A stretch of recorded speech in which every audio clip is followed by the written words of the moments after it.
So to see our children means to slow down. And I've done a post on slowing down our parenting because the reality is that we're always in a rush.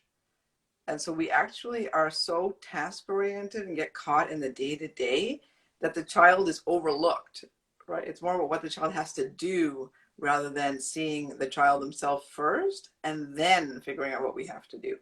So in order for a child to be seen, we have to be conscious of, am I just in this kind of go, go, go mode? Like, let's get things done. Or am I giving myself some permission to slow down and pause for 10 seconds? I'm not even talking about 20-minute, quality time. That's a separate thing.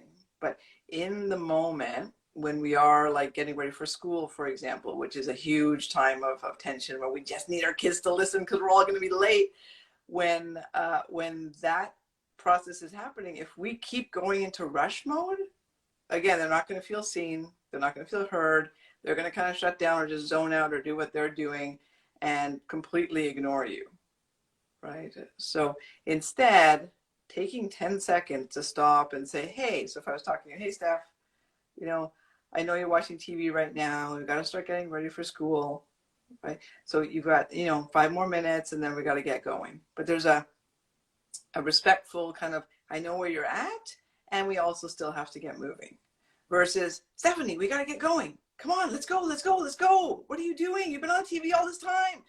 That urgency, one, I could already feel myself wanting to like, no, I'm not listening to that. That's overwhelming, right? So we want to really be conscious of sort of calming our system, coming in with that compassionate but clear tone.